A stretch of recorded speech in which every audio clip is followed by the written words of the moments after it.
Welcome to the 7th virtual hearing of the Penn Public Safety Review and Outreach Initiative. I'm Dorothy Roberts, a Penn Integrates Knowledge Professor of Africana Studies, Law, and Sociology, and I, along with Reverend Chaz Howard, are leading this initiative as appointed advisors to Penn President Amy Gutmann. Reverend Howard will introduce himself and welcome you in a minute. We're working with the Law School's Quattrone Center for the Fair Administration of Justice, and you'll hear from its Executive Director, John Holloway, after Reverend Howard. The Public Safety Review and Outreach Initiative is conducting a comprehensive review of public safety at Penn. The goal of the review is to assess Penn's success in creating a physically and emotionally safe environment on campus and in the surrounding communities, while treating every person with equal dignity and respect, and in a way that prioritizes and promotes anti-racism, racial equality, and racial justice. The outcome of the initiative will be a report and recommendations we'll present to President Amy Gutmann, Executive Vice President Craig Carnaroli, and Provost Wendell Pritchett in the fall. Our report and recommendations will be based on two main efforts. First, we've begun collecting and are far along in reviewing hundreds of documents from Penn's Division of Public Safety regarding a wide range of policies, procedures, and outcomes, including use of force, vehicle and pedestrian stops, complaints, budgets, transparency, and relationships with other policing agencies. The second part of our review is why we're here today.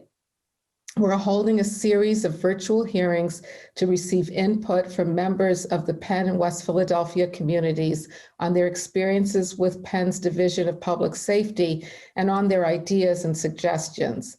The hearings are being made publicly available via live stream and also recorded for future public access on our website. Reverend Howard and I are both longtime advocates of racial justice, and we approach our leadership of this initiative very seriously and independently. We've been given complete freedom to listen, to learn, and to make recommendations without any pressure from the university administration. Our aim is to move Penn toward achieving a vision of public safety that treats everyone with equal respect, in which everyone can feel physically and emotionally safe with a sense of equal belonging, and that prioritizes racial justice. Many of us are finding it hard to go on with business as usual after the recent police violence and ongoing protests in Kenosha, Wisconsin, Rochester, New York, and all around the nation and the world. The work of reimagining public safety is more urgent than ever, and we're very grateful to everyone in the Penn and neighboring communities who are participating in this initiative. We're especially thankful to have a panel of Penn students today, as students have been the focus of so much we've heard about policing at Penn in past hearings. I'll now turn to my co-presidential advisor, Reverend Chaz Howard. Thank you, Professor Roberts, and thank you everybody for tuning in. It means a lot that you're taking out of your time to go on this journey with us, to think about ways that we can improve and care for our Division of Public Safety as well as policing in America right now.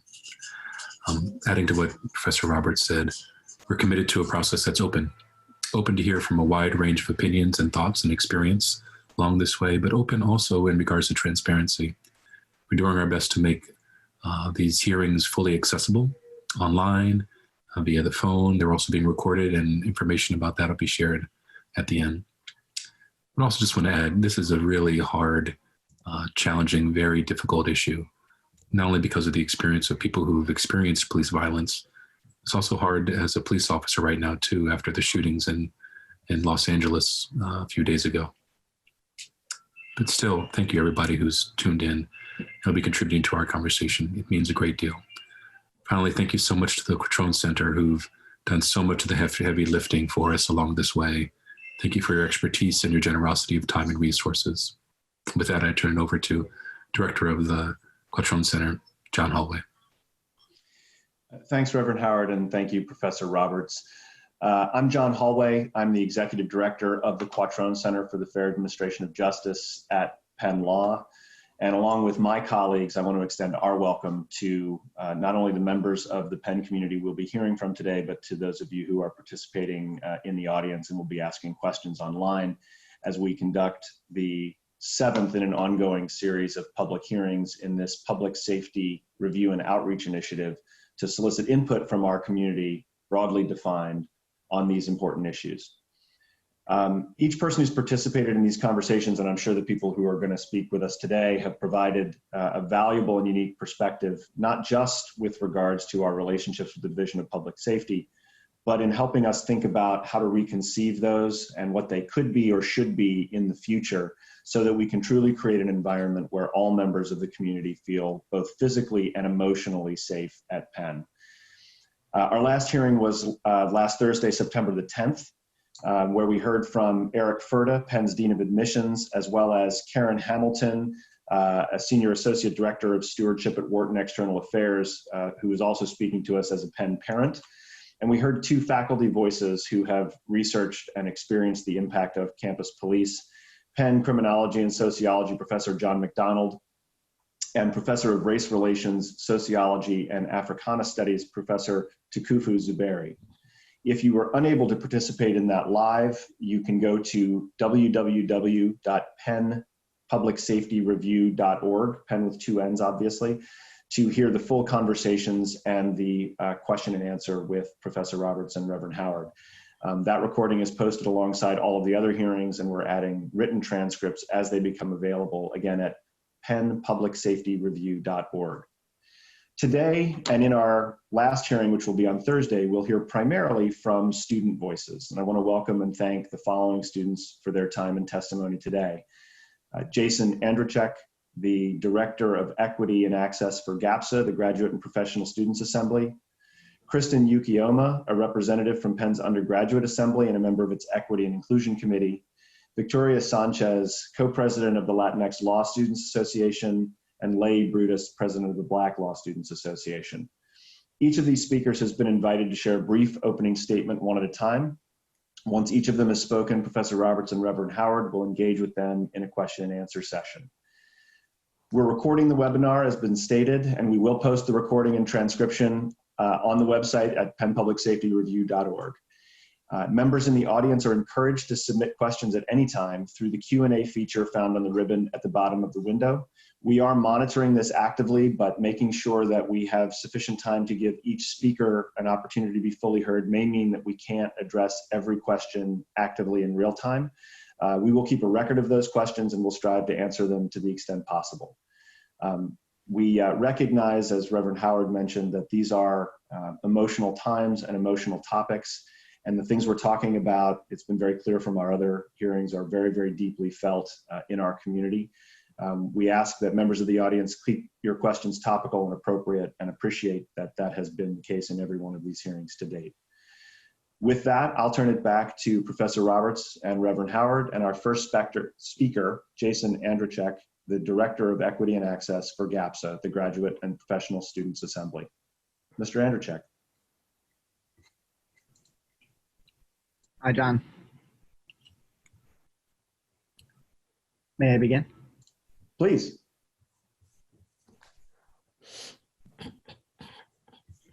Thank you to the organizers of this review for inviting the Graduate and Professional Student Association, or GAPSA, at Penn to make a statement on Penn public safety. Thanks also for the thorough data review, thoughtfulness, and community input. My name is Jason Andrzejczyk, and I am the GAPSA Director of Equity and Access for this academic year. My role is to advocate for policy that ensures graduate students at Penn feel safe and included, that they can thrive in their educational, professional, and personal pursuits. I am not an expert, but I'm here to listen, learn, and amplify the voices of others.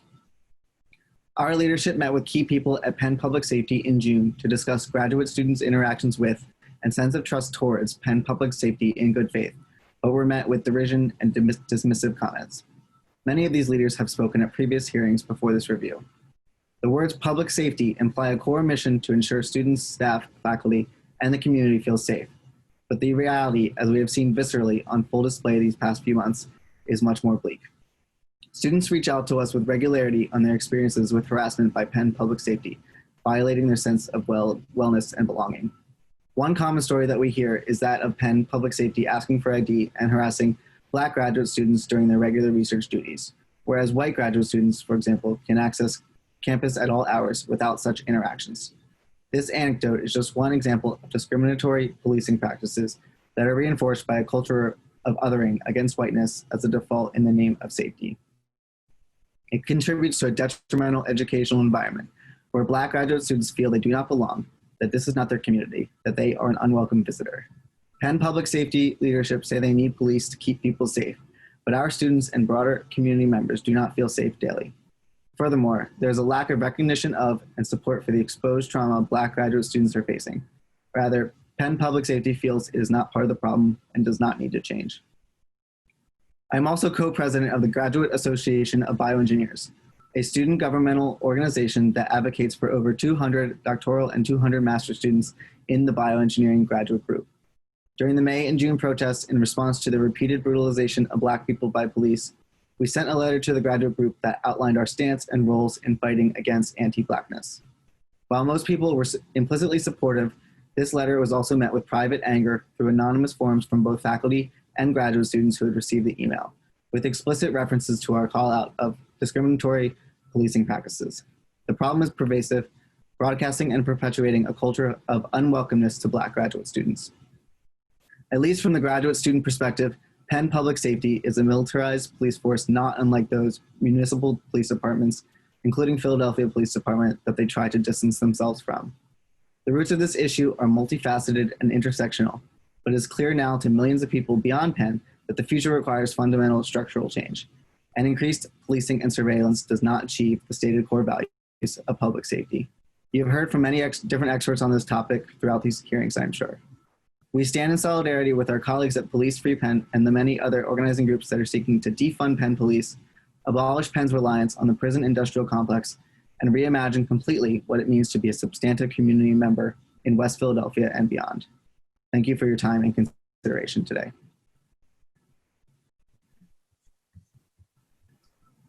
Thank you so much for that very direct and forthcoming set of remarks. We really appreciate it. We've heard about harassment of Black students from others, and you are confirming that in a very direct way in your remarks, and we appreciate it. Let me go straight to what you said about the need for fundamental and structural change. And you said we've heard from others about that, but we could hear from even more. The more concrete suggestions we get, the better. And this is certainly something that we're extremely concerned about and want to focus on in our report and recommendations. So if you could let us know some of what GABSA has discussed about possible ways of correcting and ending the culture of unbelonging and harassment that you've been told about by Black graduate students. I'd also like to hear a little bit more about your references to some of the backlash that you've received and who that's coming from and how we might address that as well. Thank you. I think they are related. So this extends far beyond public safety, but that culture that makes Black graduate students feel like they don't belong comes from a lot of different places, public safety being one of them, but the structure of reward and incentive in academia contributes to it. The lack of knowledge about structural factors that play into racism by the lack of knowledge by faculty and students, basically people at every level, people don't have a formal knowledge of what's going on unless maybe it has directly impacted them. And then those perspectives feed into the way that they interact with students in the system. And especially I feel that academia plays itself as a meritocracy, but it's anything but. And Black and brown graduate students tend to feel the brunt of that. And so so concrete ideas for changing that. Things that we're thinking about at the Graduate Association of Bioengineers, so the graduate group level, and at the GAPSA level is providing workshops and trainings and resources on things like racial equity training, how to understand structural racism and how that plays into their daily lives. Things like that, we're trying to inform students, graduate students who may be in those environments in the classroom or in their research labs to approach the system and their colleagues who may be experiencing this in a better way and change their actions.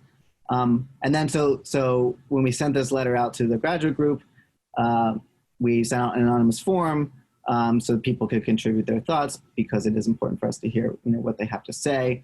And a lot of the comments were angry about calling out the discriminatory practices of police and how police itself is rooted in racism from the beginning. And I think as engineers, because I'm a bioengineer, we like to bring a data perspective to it. And so people would bring statistics that supported their story and said, there's no racism in policing. White people are actually targeted more. All those kinds of statistics I'm sure that you've heard.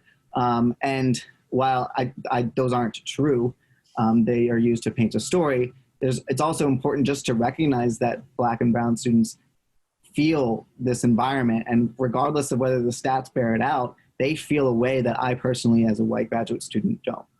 And then there was a private phone call from a faculty to administrative people above me in minutes after this letter was sent out. That was just angry, and I don't know the content of that phone call, but I was supported by that administrative leadership in that moment.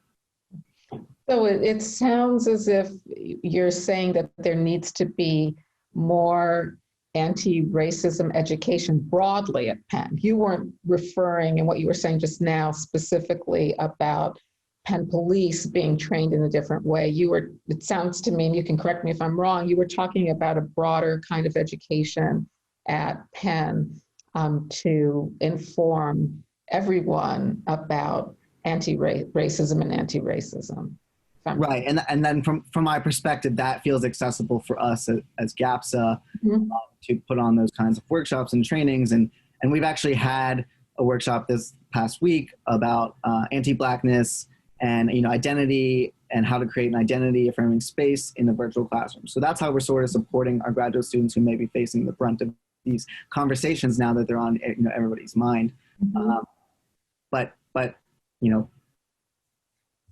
changing.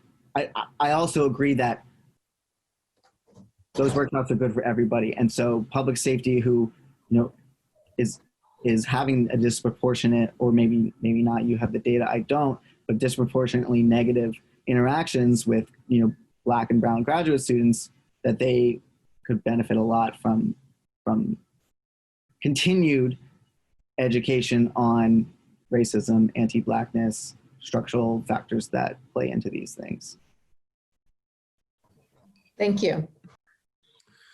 Jason, thank you for sharing. I just have one question. I don't know if you can answer it or not, but do you think that the experience of graduate and professional students at Penn is different with public safety, particularly Penn Police, than it is with undergraduate students and their experience with Penn Police? And maybe you can compare that to your undergraduate experience. And if they are different, do you think that there are things that Penn Police and public safety should keep in mind with these discrete, distinct engagements? Mhm.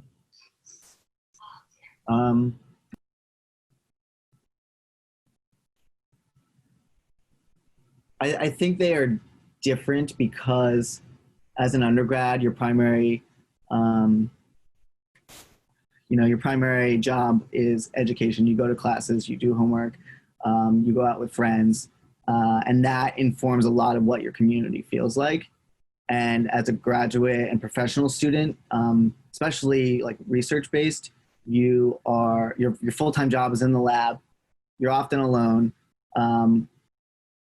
and then you might be going across campus at late hours. And if you do have those negative interactions, like being asked for ID, that the fraction or the percentage that informs what your community and experience feels like is larger than as an undergrad, where you have maybe less just explicit interaction with public safety, if that makes sense. Thanks so much. Mm-hmm. Thank you very much for your helpful remarks. Okay, thanks very much, Mr. Anderchek, and we will turn to Kristen Yukioma for her opening statement. Ms. Yukioma. Hi, everyone. My name is Kristen. Like I was introduced, I want to thank everyone for having me here. My full name is Kristen Yukioma. I'm a senior in the College of Arts and Sciences. I'm an undergrad, and I am a member of the Undergraduate Assembly, a member of the Equity and Inclusion Committee, as I was introduced, but I'm also the president of the Black Student League here on campus, and I'm a member of the Black Student League since I was here as a freshman. To speak on my experiences, frankly, I've been scared of the police my entire life. I can't speak on behalf of all Black people, and I'm not here to do that, but I feel like as growing up, we've seen this imagery our entire lives. I'm glad police brutality has gotten its place on the national stage as it deserves, but it's existed for a long time, even before I was born. My parents have raised me to do certain things when I'm in the presence of police because that's a very frightening scene for a Black person. So yeah, so from Trayvon Martin and everything from there, so many names, I can't name them all. This is not recent at all. I wanna say, to be honest, I haven't had any specific negative interactions with Penn police, but I've heard of it and I've had several peers that have. As a president of the Black Student League, a lot of our constituents have and have expressed that to us. And as a student, I've often worn Penn apparel just so I'm not confused with anyone else or I don't run into issues on campus. And a lot of times it's subconscious, but I didn't even realize it until a professor pointed it out that a lot of Black students wear Penn apparel so that we're not confused or given problems when we're on campus. Yet Penn Black undergrads still have a lot of those issues. I know recently, as in our group chats and such, we're warned, hey, I had this issue at the nursing school, or this happened at Wharton. Unfortunately, this happens all the time, even despite the active steps we take as Black people and Black undergrads to stay safe. Despite this being a common theme within Black students here, I don't believe that Penn police have done anything to change this narrative. I don't think they've tried to work with Black students or been extraordinarily helpful. I think they act the way normal police do. And most of them, if not all, are former police. So I don't think that there's this distance that Penn may try to create. Penn police function the same way police in the United States do. And police in the United States largely harm Black people. That being said, I will never negate that there's a need for public safety. As a Black woman, I've experienced countless amounts of harassment from in my entire life, from getting off the bus in middle school to being out at night. I don't usually feel safe. And I don't think it's any different here in Philadelphia. However, I don't think the police make me feel safer. I feel like this is a common trope amongst my peers, but I almost feel bad in situations where I think it'd be necessary to call the police when my life's in imminent danger, because I know that it may not even go well for me. That being said, I think that the police and Penn police specifically function as a product of the systemic racism in the United States. I don't think they're any separate from it. I think it's all one large system. So this is not police isn't the only issue. It's like a foot in the entire body of systemic racism in the United States. So any action that's taken cannot target police alone, because I think it's like in Greek mythology, like a hydra, like you cut off one head, another one will like come back. Like it's not alone. Like systemic racism is very holistic or everywhere in the United States' structure. But I do think that they're harmful nonetheless, especially to Black people. And in regards to where I stand as president of BSL and even member of the Undergraduate Assembly, we do align with Umoja, which is the umbrella Black organization that serves as a liaison to administration and all their demands. And we also generally agree with Police Free Penn. Yeah, thank you for having me. Well, thank you for another very powerful set of remarks that supports what Mr. Andrzejczyk said. You also added some interesting aspects, which I'd like to explore a little bit with you. One is a comment you made, which we've heard over and over and over again, that Black students at Penn feel they have to wear Penn insignia to protect themselves from the police. And you said, so they are not confused. So one thing I want to ask you, and I want to follow up on it, but I want to ask you what you mean by that Black students wear Penn garb so they're not confused. Confused with what, with whom? What's the confusion? Yeah, that's a great question. I think we all have an understanding that the police in general harm Black Philadelphia and Black Philadelphia, the West Black Philadelphia. So I think when we do that, I think it's kind of creating a distinction. And I think that even highlights a lot of the elitism we have within ourselves, that we're not the Black Philadelphians. You're targeting your Penn students, like treat us with the same privilege as our white peers, or the safety we should have.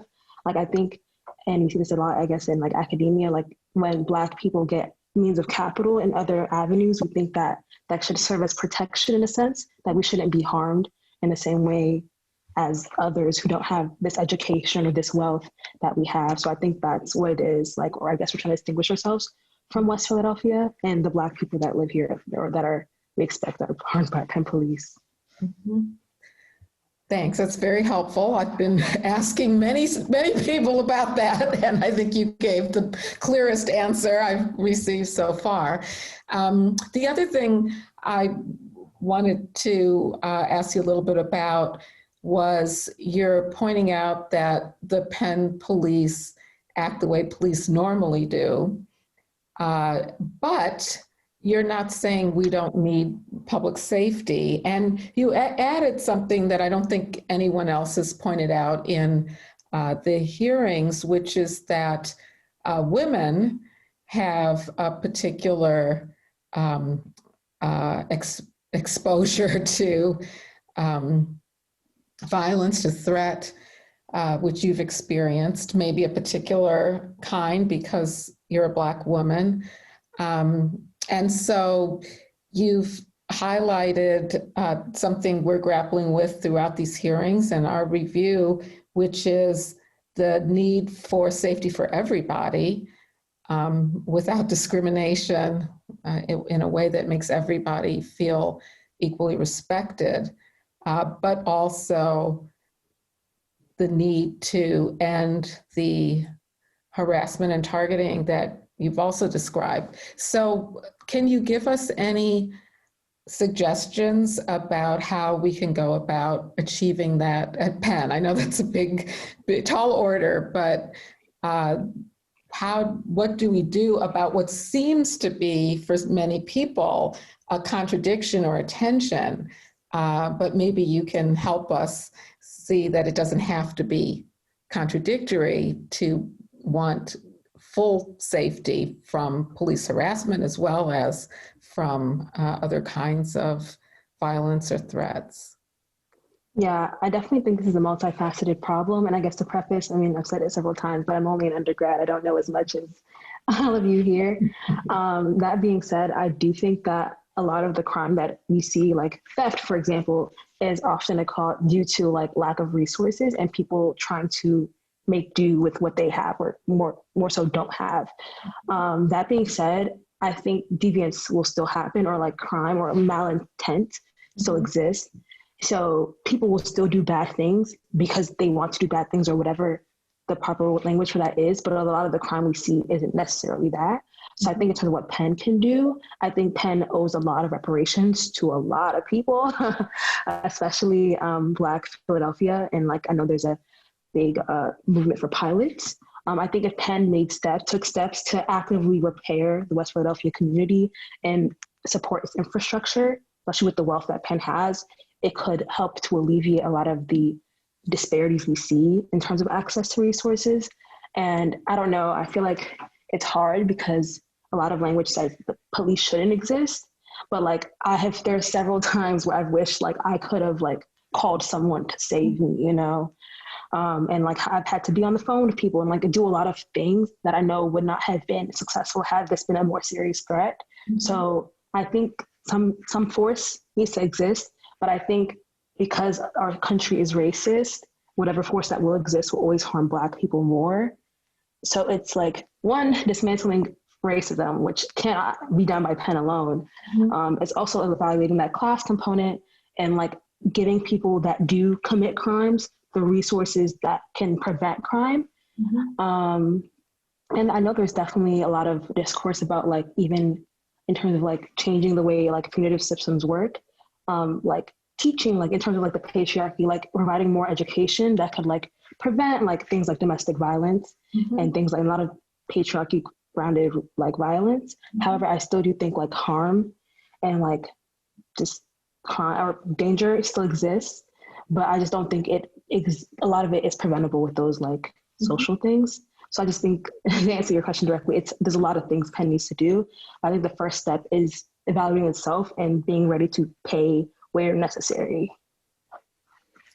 Well, thanks again that you also gave a very cogent response to a question I've been asking a lot about, which is the connection between public safety on our campus and reparations and investment in the neighboring communities of West Philadelphia. So that was very helpful. I also would be remiss if I didn't congratulate you and tell you how impressed I am with all of the public service you do at Penn.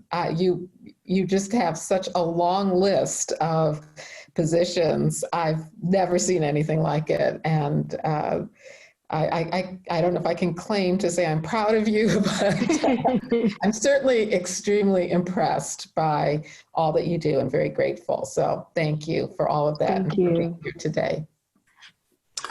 Kristen, thank you so much for joining us this afternoon. And I'll echo what my colleague Professor Roberts said.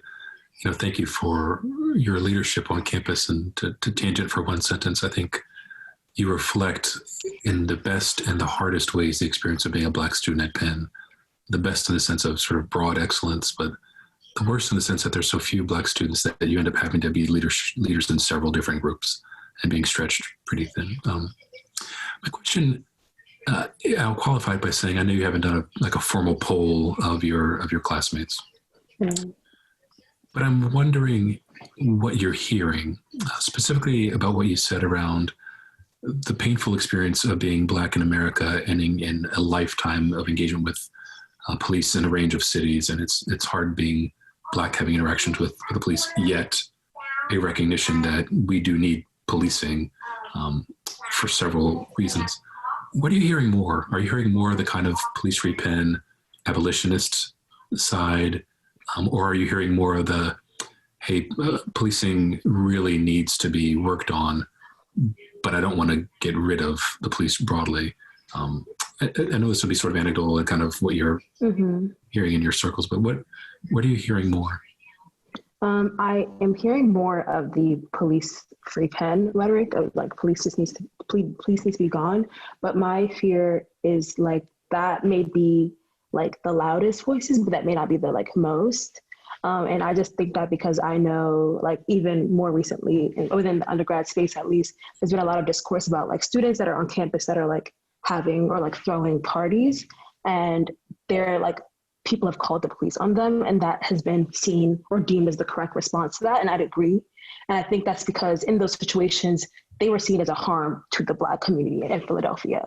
So I think the rationale is when police are going to harm Black people or people in general, we don't want that. But if police could prevent harm in any capacity, even if it's like shutting down a frat party that's happening during a pandemic, we would want that to happen. I just think the former occurs more than the latter. So yeah, I think to answer your question directly, the first, a police-free Penn is definitely the more wanted. That's really helpful. And just one quick follow-up. In your experience and in your conversation with peers, are you hearing a difference between sort of Penn Police and Philly PD? And people sort of, a lot of people can't tell the difference. They just think of police officer, I don't know where they come from.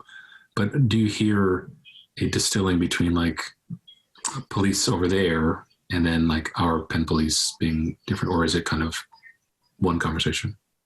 I think we see them all as the same. Penn Police, Philly Police are just different titles, but the same force. Appreciate you. Thank you. Yeah, thanks again. We really appreciate your being here and your remarks. Thank you. Yeah. Thanks, Ms. Ukioma, and congratulations on your reelection. Thanks. Ms. Sanchez, you're up next, please. Hi, everyone. Thank you for inviting me to be a panelist today, and thank you to the other panelists who have already shared, and to Le'i, who will share after me. I'm Victoria Sanchez. I am a dual degree graduate student at Penn. I am also currently, as Mr. Holloway mentioned earlier, the co-president of the Latinx Law Students Association. And last year, I was a member of the Student Advisory Board for the Office of Inclusion and Engagement at the law school.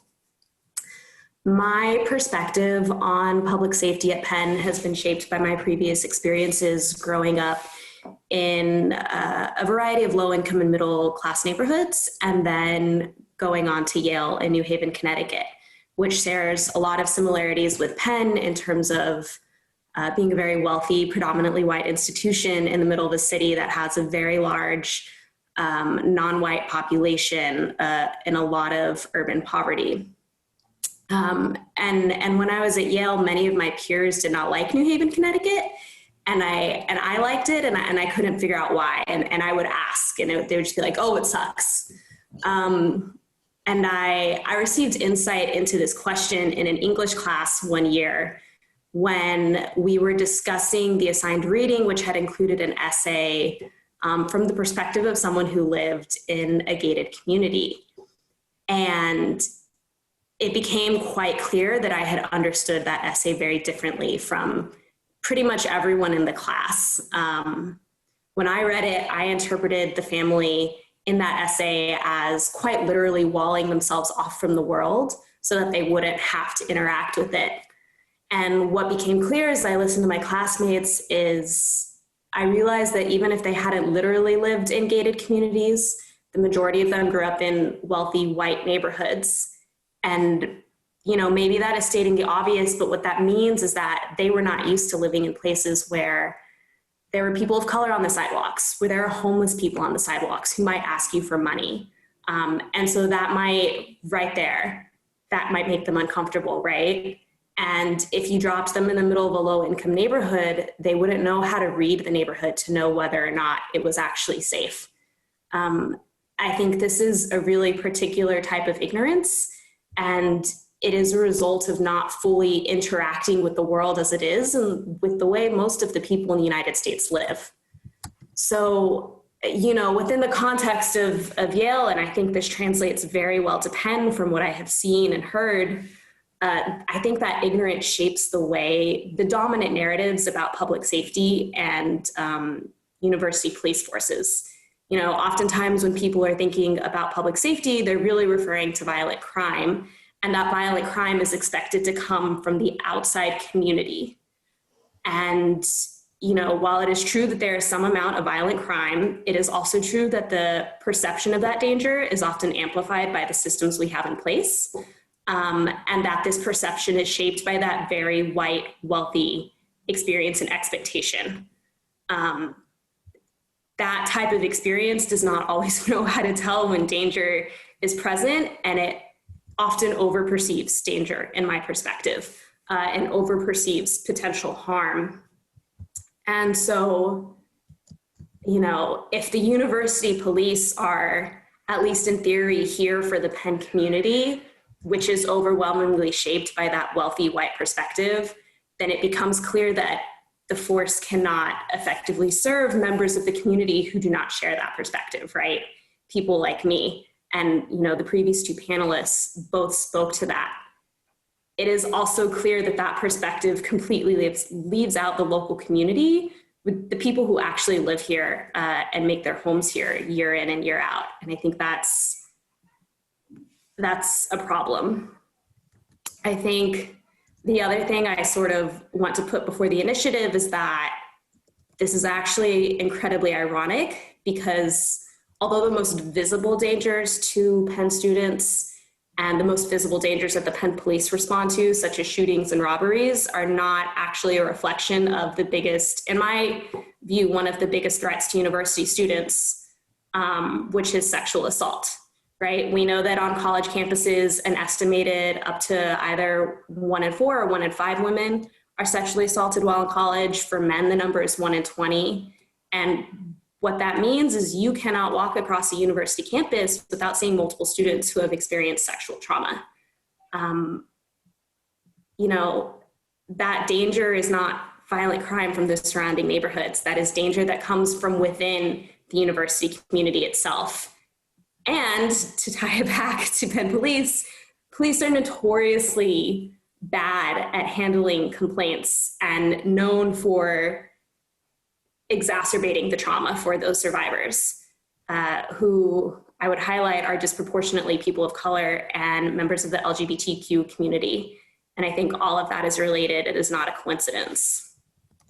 So I think just to sum it all up a little bit, you know, Penn is an extremely wealthy, predominantly white institution in a city with a large Black, low-income population, and the use of a private police force reflects that very wealthy, overwhelmingly white perspective. But it doesn't fully reflect the reality of the city around us, and it certainly does not reflect the needs of the city or even fully reflect the needs of the students and the faculty and the staff who are here. So what I would like to see from the university is a reimagining. You know, how do we envision and create an alternative where, you know, the students who come here, who do come from those wealthy white backgrounds, are not coddled and further shielded from the world around us and from how the majority of America lives, and where the outside community is not, where they are not encouraged to keep viewing the outside community as something that is dangerous and something to be held at arm's length and shielded from, but a place to engage with in a genuine and respectful manner. And I suspect that such engagement would make everyone a lot safer. Thank you. Thank you so much, Victoria. I feel like outing you as one of my wonderful students and research assistants. Another student I'm extremely impressed with. And also, I have to say, your comments were so insightful and explain a lot of what we've been hearing at these hearings, including reports that students are told not to venture out to certain parts of West Philadelphia, their borders, and also the fact that many Black Penn students feel they have to wear certain insignia to distinguish themselves from people from the surrounding community.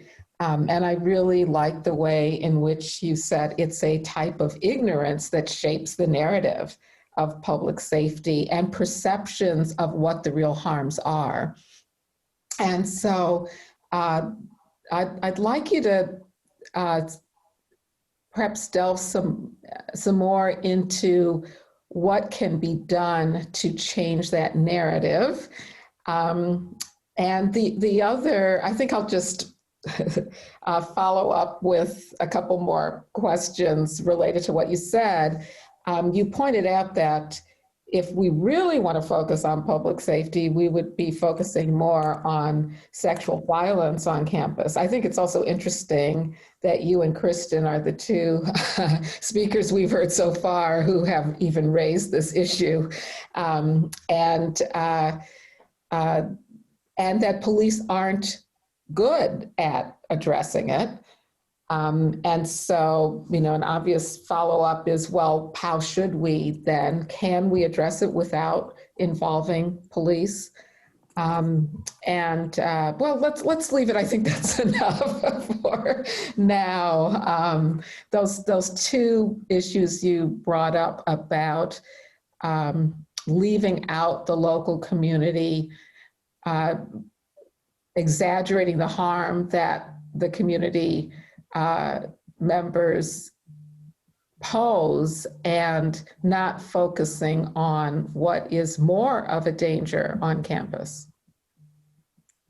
Yeah, big questions. Yeah. I think in terms of venturing out into community, I would point back to what I said about how people from these wealthy backgrounds don't know how to read a neighborhood. So I live in a neighborhood where I think many of my peers at the law school would walk here and be like, oh, like, this is not where I want to be, right? Like, there's trash on the streets. It's the type of place where there are people around who clearly either have mental illness or maybe some sort of addiction. It's the type of neighborhood where sometimes people have screaming arguments outside late at night. You're not talking about the frat houses. No, I'm not.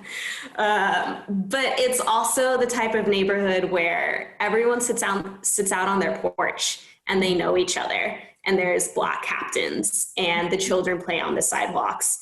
And my neighbor, who, may not all be there, used to greet me every single morning when I was walking to school, even if he wasn't on his porch. If he saw me from the window, he's hollering at me from the window, right? So I feel very safe here. Mm-hmm. And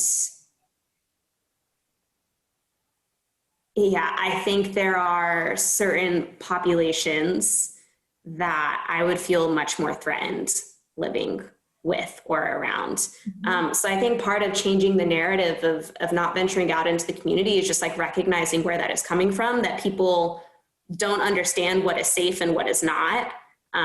They don't grow up taking public transit like I did.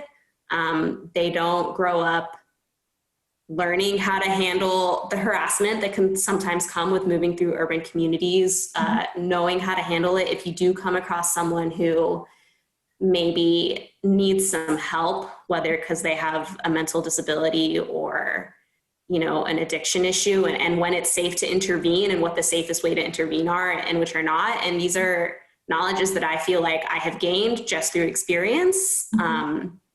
And so I think the first thing is challenging that. In my English class, no one even understood the perspective they were coming into it with, right? I was the only one who was like, these people are just refusing to interact with the world, and they didn't even recognize that. Mm-hmm. So I think that's the first thing. And then I think, college communities tend to be a little bit of a bubble.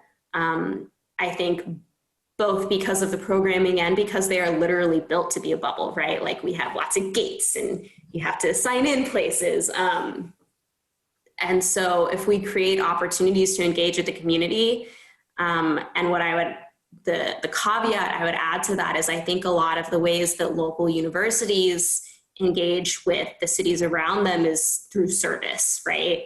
Which is valuable, but I think one of the dangers there is falling into the white savior complex, mm-hmm. As opposed to recognizing that, one, we are guests in this city as students, which means, as good guests, I think we owe something, at the very least, a minimum amount of respect, and I think more.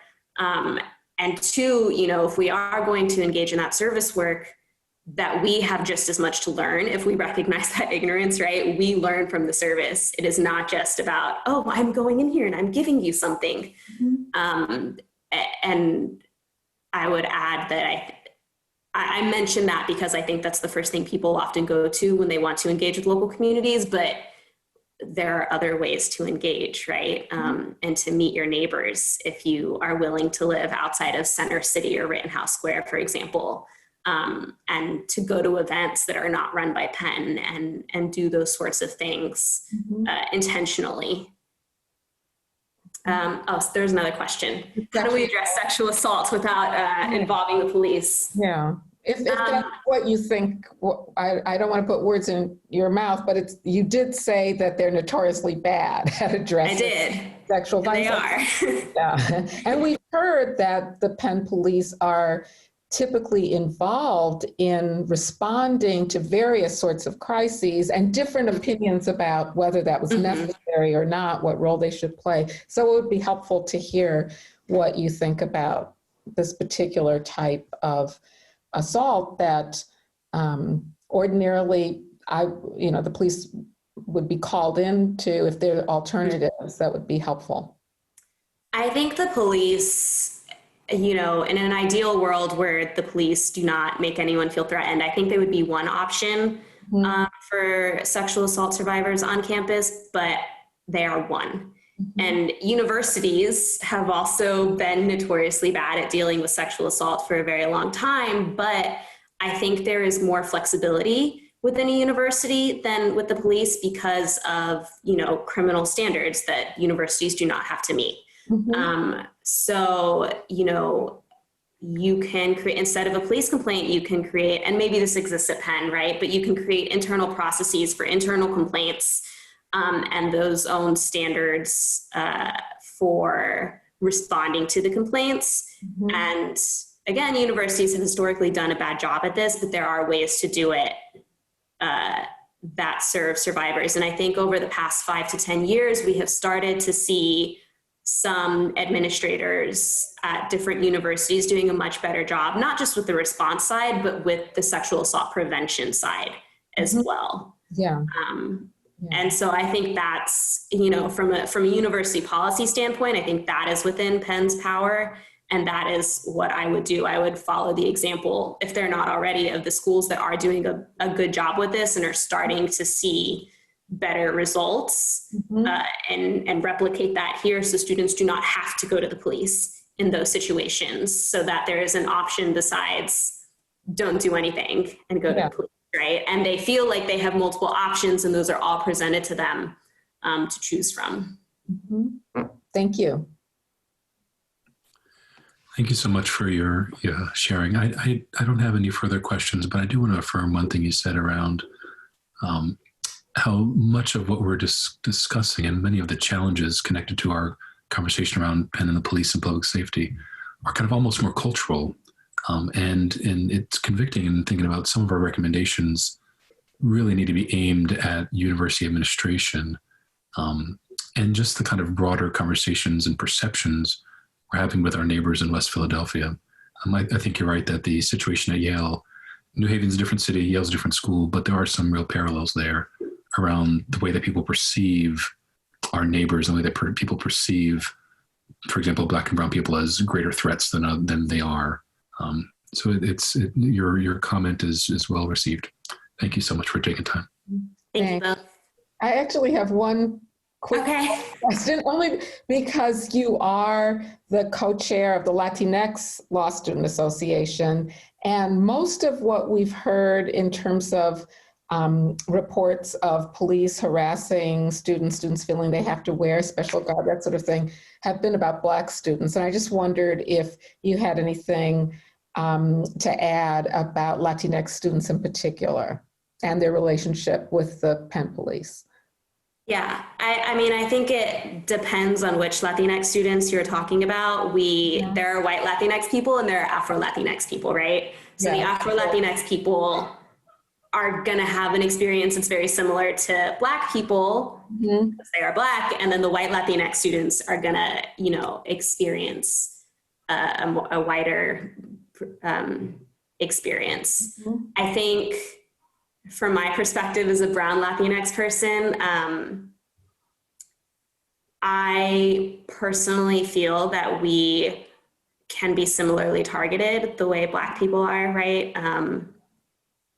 I've experienced that in my family. You know, the videos of brown people being attacked by police are not as common in the current social media hubbub, right? But they are out there, they exist. There are bad numbers there too. Mm-hmm. So I actually forgot the original question, but no, you're answering it. That's great. Yeah, my personal perception is that you know, for the subset of the Latinx population that is brown, there are similar, very grave concerns around safety. And I do actually, to the point about wearing Penn gear, mm-hmm. I don't always think about, you know, it's sort of funny because in West Philadelphia, I actually don't wear it as often because I think that in some ways identifies me as an outsider and might lead to assumptions that are not accurate. Mm-hmm. But within the Penn campus, I actually do wear Yale and Penn gear quite a bit. And I am aware in the outside world at large that if I'm worried about where I'm going, that wearing something from Yale or Penn can potentially grant me some safety. Mm-hmm. So it's not something I'm unfamiliar with. Yeah, thank you. Thanks for all your comments. Thank you. Thank you, Ms. Sanchez. And we will turn now to Ms. Brutus for the final session of today. Ms. Brutus, thank you for being here. Hi, everyone. My name is Leigh Brutus, and I am the president of the Black Law Student Association. And before I begin, I'd like to acknowledge Jocelyn Walcott, who serves as BALSA's advocacy chair, for penning this statement. First, Penn BALSA would like to acknowledge the organizers for commissioning and leading the Penn Public Safety Review and Outreach Initiative.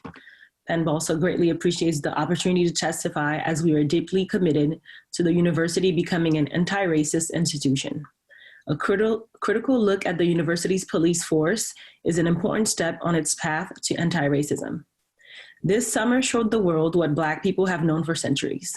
Police in America are not neutral public servants who protect all people equally. The murder of Breonna Taylor, an unarmed Black woman killed by police in her apartment, showed us that Black people are not safe in their own homes when police are agents in gentrification. The murder of Daniel Prude, a Black man who needed mental health and drug overdose intervention, but was instead asphyxiated by a police restraint, showed us that police are not always the best responders to people in distress. The murder of Tamir Rice, a 12-year-old Black boy killed by police for playing with a toy gun, showed us that even Black children suffer from the criminalization of Blackness, and police are not immune to racial bias.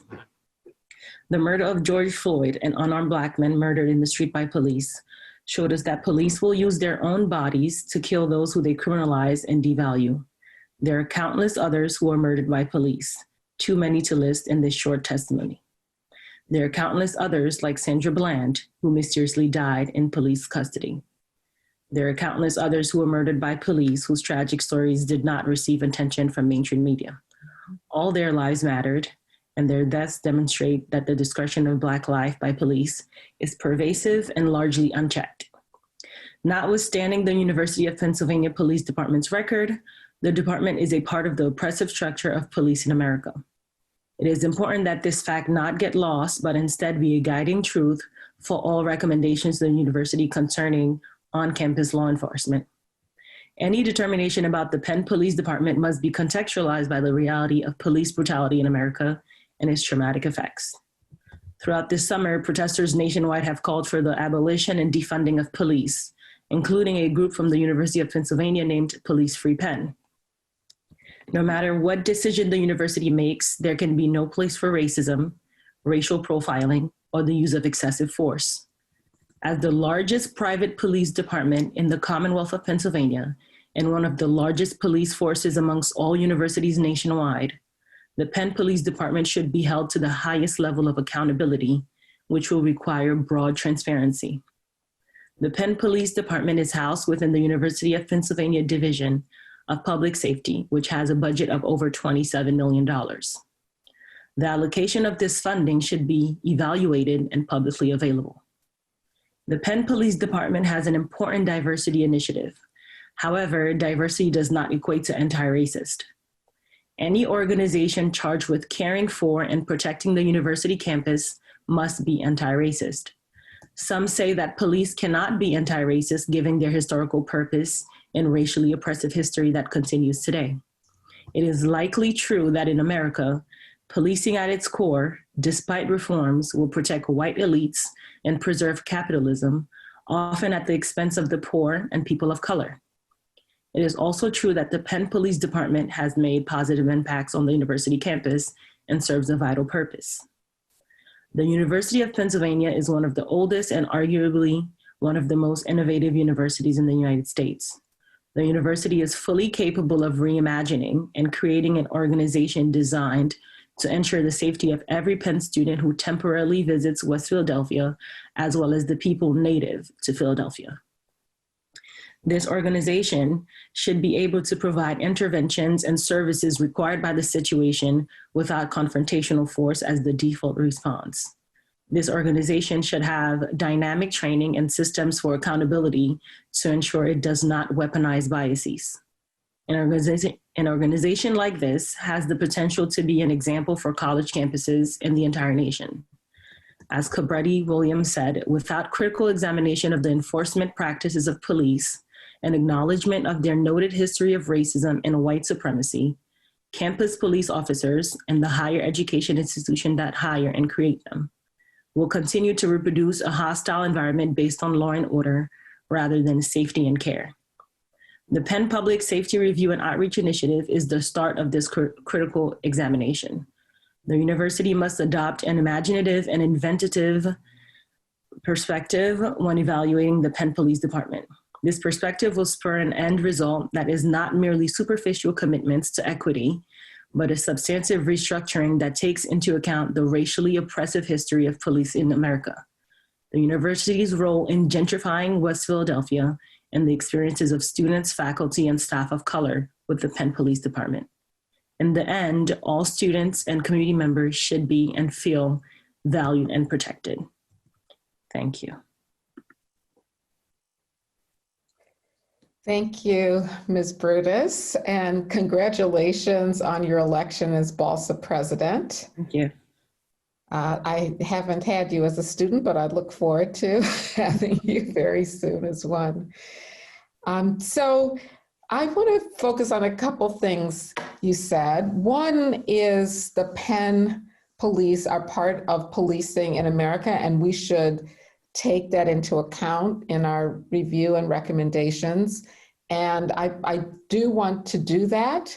I'm also curious, though, if BALSA has had any experience with the Penn Police in particular. I don't want to ignore that if that is something you wanted to talk about. But I do take your point about the relationship between the Penn Police and policing in America more broadly. And then, well, why don't you answer that, and then I'll follow up with another question. For sure. So like a lot of people have mentioned, some of the feedback that I got when I asked a couple of BALSA members were wearing, you know, Penn gear or Penn law gear around West Philadelphia or just near campus. That's one of the things that a lot of people mentioned that is common to BALSA students as well. Mm-hmm. And as a Black woman from non-gentrified Brooklyn, my interactions with Penn Police is similar to my interactions with NYPD officers. There's no sense of protection when I see a Penn Police car or outfit. It's usually, okay, let me grab my phone, speak to someone on the phone, and try to look less suspicious, as if I was suspicious walking back home from studying. Mm-hmm. So that has been my experience and some of the BALSA members' experience. Mm-hmm. Thank you. The other couple points I wanted to ask you about were two aspects of your statement that stood out to me. One is you mentioned accountability at least 2 or 3 times. And that is something that we're very interested in including in our report and that others have talked about. And so I wondered if you could say a little bit more about what you mean by accountability. And the other is you mentioned gentrification, and I wondered if you'd say some more about how gentrification in West Philadelphia is related to policing and to our review. Yeah, so I'll speak to accountability first. So I'm not sure if this is available, but just, I guess, records of different officers' stops and the reasons for these stops. And having these records be made publicly available, that we don't have to, ask for these things that are already provided to us, to be able to be, I guess, a second check to the Penn Police. And what are some things that are in place if it's seen that, an officer's record is showing disproportionate stops to minorities? What's the course of action for the university in that situation? So I guess any form of sanctions, whatever that may look like, it just needs to exist if it doesn't already exist. And to gentrification, I think I'm not from Philadelphia, obviously, and I've had a lot of conversations with, other Black students at Penn Law about gentrification in Philadelphia. And, there are certain, past 43rd, it's like, okay, we're not in Penn anymore. We're actually in Philadelphia. And I think university housing that far out, students who come to Penn and go to these houses that are, on the edge of what Penn is, might be more likely to, call police if there's something that they haven't seen before that's happening because they're not from the neighborhood. Right. And now the native Philadelphians are being policed because students who are not from here are not used to the customs of the neighborhood, et cetera, are, feeling threatened because people are just living. Right. So I think that plays a big role in policing. Thank you. Really appreciate your remarks and your wisdom and your perspective too. I just wanted to follow up on a question Professor Roberts asked to kind of zoom in a little bit more. You mentioned sort of curiosity about how the budget is broken down within the Division of Public Safety. You also mentioned more further transparency. Can you articulate why that's important to people? You're not the only person who said that, but no one's curious what my office's budget is for religious life or for facilities and real estate or different parts of university. Why do you think that's important to some people to hear about the way the budget is broken down, to have access to the records of specific officers? Can you speak to the importance of that to individuals? Yeah, I think when your organization has been proven to be ineffective and biased and, just filled with discrimination, I think there's a need to see where else could we spend that money that we're basically wasting on this department. And again, I think Victoria was the one who mentioned, some types of crimes, like theft crimes, are being committed, and maybe Penn could invest in West Philadelphia as opposed to, increasing policing in Philadelphia. And I think that's the rationale behind, what's your budget looking like? Because we think there's over policing, so then maybe we can divert these resources towards somewhere else. Maybe access to social workers or funding education or better housing for the people of Philadelphia. So that's my rationale behind budget. And transparency, I think any organization, whether you've been proven to have a good track record or not, should be transparent with its constituents, I guess.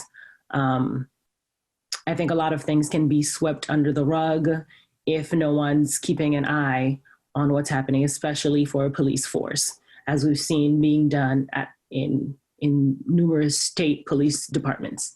And I think to think that Penn Police would be somewhat different would be naive. Okay, thank you so much. Thank you. And I just wanted to add, I should have said, I look forward to having you again as one of my students. Repro. Because he was in my reproductive rights and justice class. Yes. I'm losing it. I really appreciate anyone. I really appreciate your being here today. And again, congratulations on your presidency of BALSA. It's really exciting. Thank you.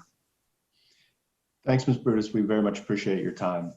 I want to thank both our speakers and our audience today for their participation and thoughtful questions. For any questions that were not answered, please know that we have saved them and we will continue to take them into consideration as our review continues. We're going to be concluding the public hearing portion of our process on Thursday, the 17th at 2 p.m. We'll hear from Kathleen Anderson, the Executive Director of Operations and Chief of Staff for the Division of Public Safety, and we'll hear from additional student voices engaged in criminal justice and social justice activities both on and off campus. I want to thank everybody who's participated today for another insightful and thought-provoking afternoon. We will post this recording and a transcript as soon as possible on pennpublicsafetyreview.org. Thanks very much for your time today, and be well.